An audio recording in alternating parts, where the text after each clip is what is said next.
Hi everyone, welcome back to the channel. Now, we recently looked at this very cool replica from Double Eagle, which is their new MWS gas blowback clone from Double Eagle Airsoft, and this one being the Ghetto Blaster. It's got loads of cool features, and to be honest, it's even better than their original Noveske M4.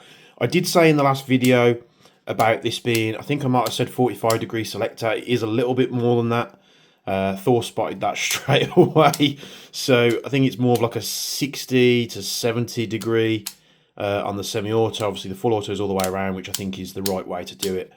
Not sure if that's like it on the real one, but it's very nice, especially most of the time on an MWS you fire in semi-auto.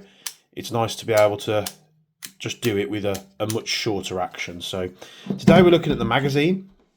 Now this supposedly is a clone of the Marui MWS magazine, and if the drawings on the manual are anything to go by, this is going to have the same extended gas router, gas pipe thing, whatever you want to call it, that the Marui MWS has. So we can shorten that pipe down to increase the capacity. Now I'm just going to see if this has got any gas left in it. I imagine it does. So we'll just get rid of that. Nice and safely. It does have a bit of spring twang on this. Let's see if I can replicate that for you.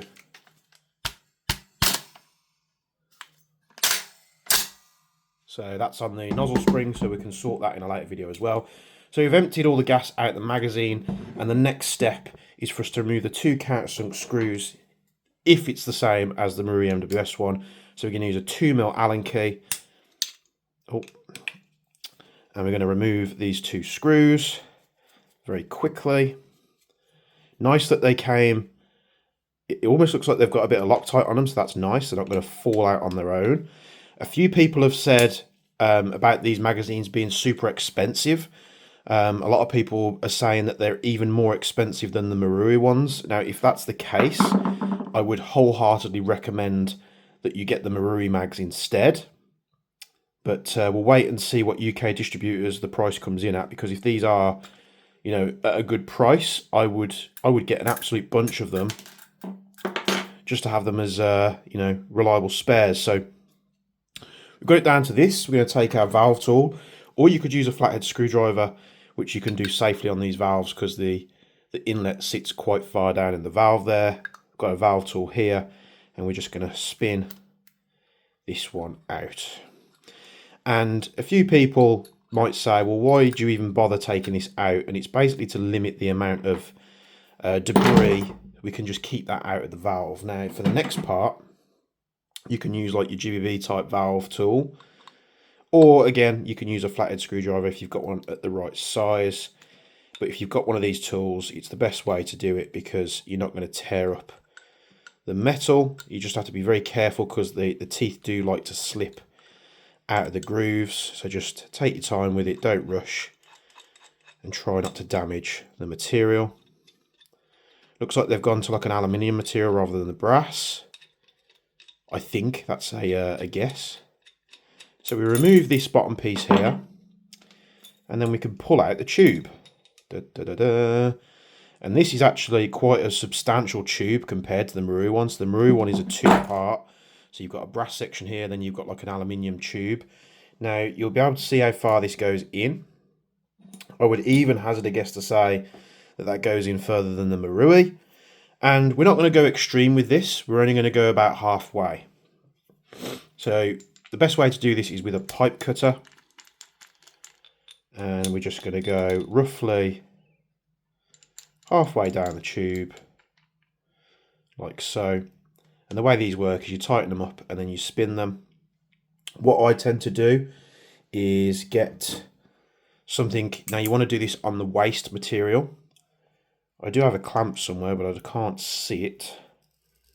And you basically just clamp in that so you can spin the tool round, do a revolution, tighten it up, and away you go. And basically you just keep doing this. You're only going to be able to turn that, you know, a short distance anyway. I don't believe it matters which way you turn this tool. See if we can grab it in the end there so it's a bit easier. So I'm going to flip that round every rotation. We tighten it up slightly. And this is going to give us a really clean cut. Now, if you don't have one of these pipe cutting tools, that's no problem at all. You could just, cut it with a hacksaw or anything like that. Just this is the easiest way to do it. Now, you can get these tools on Amazon. I bought this one on Amazon. This one's a Liberaton brand, and you get the pipe cutter and you also get a deburring tool. So I think this was like a couple of quid, like £5-6. It wasn't expensive at all at the time of me purchasing it, and you'll see with this being aluminium now, the Maru ones are a lot thinner, so you'll get through it a lot quicker. This one's a bit thicker, so we're going to get a bit more deburring needed. And we just get this tool and we just spin it round the inside like that, and we get rid of the burr. Make sure there's no obstructions in there whatsoever. There's nowhere near as much debris and swarf as a Maru one. And basically what you've done now is you've shortened it. So we've still got a bit of an extension. Like I say, we've chopped this off roughly halfway, maybe a little bit more biased this side. And it is basically as simple as that. You can chop this down if you want to, as far as the valve goes in. So you could go all the way to here if you wanted to. If you go further than that, you're still going to get the valve act as, the sort of cut off. But if you want to limit the amount of gas spit at the very start of the magazine, you can do this. Now, all my Maru ones, I chop them all the way down, and I've never had an issue. But with this being sort of like a clone or a replication of the Maru mag, I'm just going a little bit more cautious with it. And we're going to spin this piece back in, like so. Let's just carefully line this tool up, and as you spin it, you want to put forward pressure on so you don't slip, like I'm inevitably going to do. It's got a good seal on that O-ring. We can put our valve back in, spin that back down. We don't have to go crazy, just enough so that it seals. Here comes the trickiest part of this now. So what you want to do, the best way I've found to do this is if you hold the magazine in your hands like this, and you want to alternate. If you've got fingernails, I'm going to find this a little bit easy because they'll grab onto the spring, and you just alternate like that, and see how easy that was. We're not having to massively fight with the spring, and if this does shoot up, don't panic as long as you don't lose it. And then we're going to place the little stopper on there, and I'm holding it with my left hand like this. Once I get the base plate, that can sit in the base plate, and then I'm just going to peel my finger back like that while keeping downwards pressure on the base plate, and that keeps the spring all centered, lined up and ready to go back into place. We quickly just grab these two countersunk screws, and we're going to spin those back in like so.